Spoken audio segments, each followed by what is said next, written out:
Is also true is that the occupation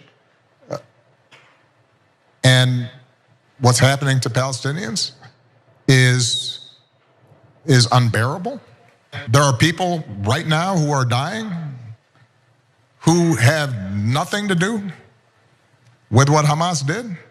That was former President Barack Obama weighing in on the brutal airstrikes that have been killing innocent civilians in the Gaza Strip, drawing attention to the unbearable deaths of these innocent Palestinians. Now, Obama made these statements during an appearance on Pod Save America. Here's more of what he had to say. What Hamas did was horrific, and there's no justification for it. And what is also true is that the occupation and what's happening to Palestinians is unbearable. If you want to solve the problem, then you have to take in the whole truth. And you then have to admit nobody's hands are clean, that all of us are complicit to some degree. I look at this and I think back, what could I have done during my presidency to move this forward as hard as I tried? I've got the scars to prove it. Not just looking backwards, but looking forward.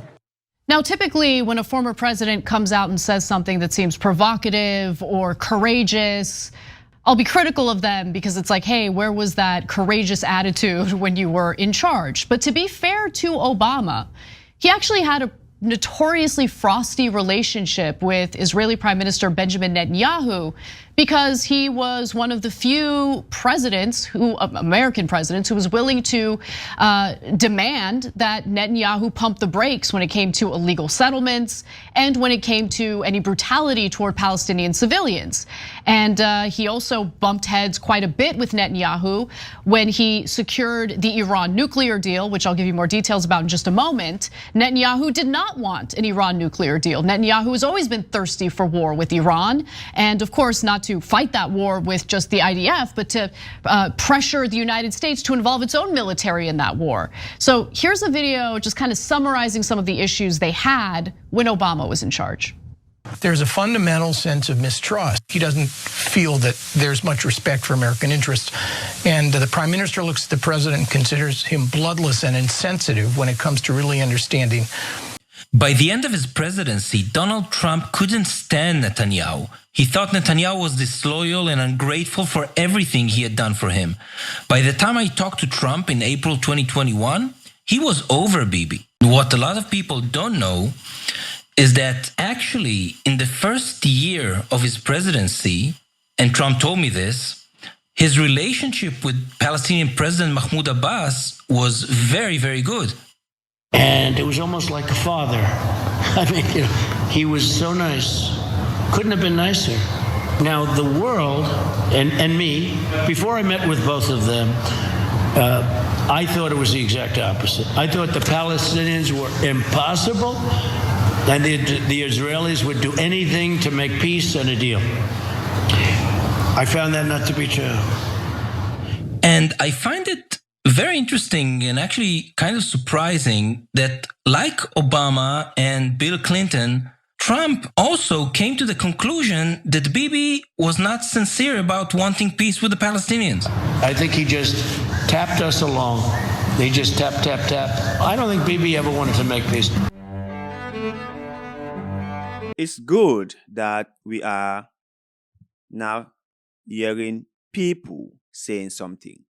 It's good because we are now seeing influential people whom I would assume have more knowledge about the whole situation than myself and than most of us, the ordinary people. You can clearly hear what the former president, Barack Obama, said. He had tried to solve this issue. And many people have come out to say the same thing, that Israel has never, ever been serious to actually let Palestinians have their own state. Now, they might just float around with the idea that we want them to have their own state. We will wish them to have their own state. But deep inside, they have never, ever wanted them to have their own state. They have sabotaged every single peace process. They've sabotaged it. That's why I tell people, right? Someone's intentions or what someone says might be quite different from what they do. That intentions cannot just be measured by what someone says. It can also be measured by what that individual does. If I say something and I turn around and did the opposite, you can then clearly draw a fine line on what my intentions are.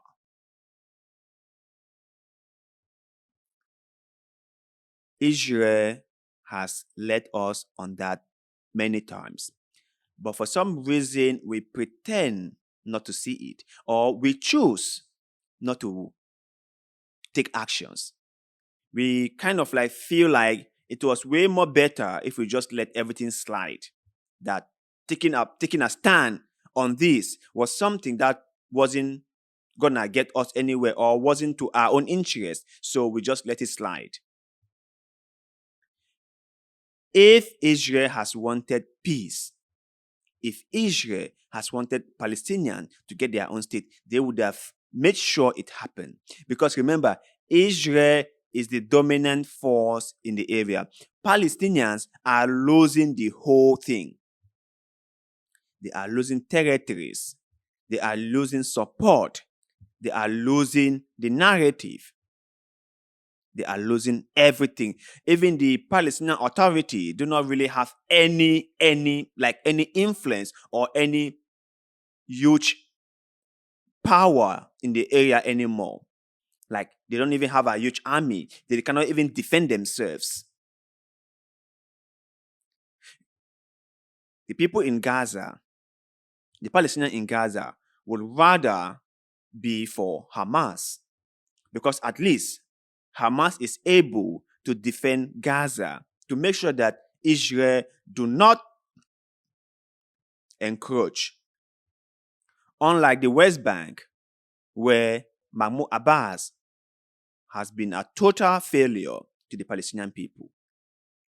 He hasn't defended them a single bit. Because if you take from when Yasser Arafat died, I think that was 2005, if I'm not mistaken, till now, about how long?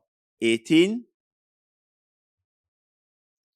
Israel has just kept on encroaching on Palestinian land. Israel has made sure that Palestine do not get a state, or that the Palestinians do not get their own state. And Israel has encircled the whole of the West Bank. The Palestinians do not have any right to their own country anymore. And we can find settlers pushing out Palestinians from their land. Have you ever find a person who, for some reason, decided to like someone who oppresses them? Is there ever such a person who will be fond of people who kick them out from their properties? Do you ever think that I can have a positive view on someone who has done nothing but make me suffer? That will never happen. That is exactly what Palestinians are going through. That is exactly what they are going through. And Israel would come out and they would just be like, well, we wanted peace, We wanted Palestinians to have their own state. If only the Palestinians were serious about it. If only Hamas wasn't causing so much trouble in the area. If only there was somebody, we could talk to, we would have had peace by now. The Palestinians would have gotten their own state by now. Everything would have been fine. would have become friends. You will hear Ben Shapiro would spread these same lines. If only Hamas dropped their weapons, nobody needs to die. If Hamas dropped their weapon today, everything will be fine. Everything will go back to be very normal. And Israel is going to treat Palestinians like brothers. And they will re-echo this line again and again and again. That's just it. But for people like us, right, who understand how this whole thing operates, we can see when someone is BSing. You can see it. You can see it. If Israel was really trying to solve this problem, if Israel was doing all its best to solve this problem, if Israel was doing all what it takes to give Palestinians a state, why have they been building illegal settlements?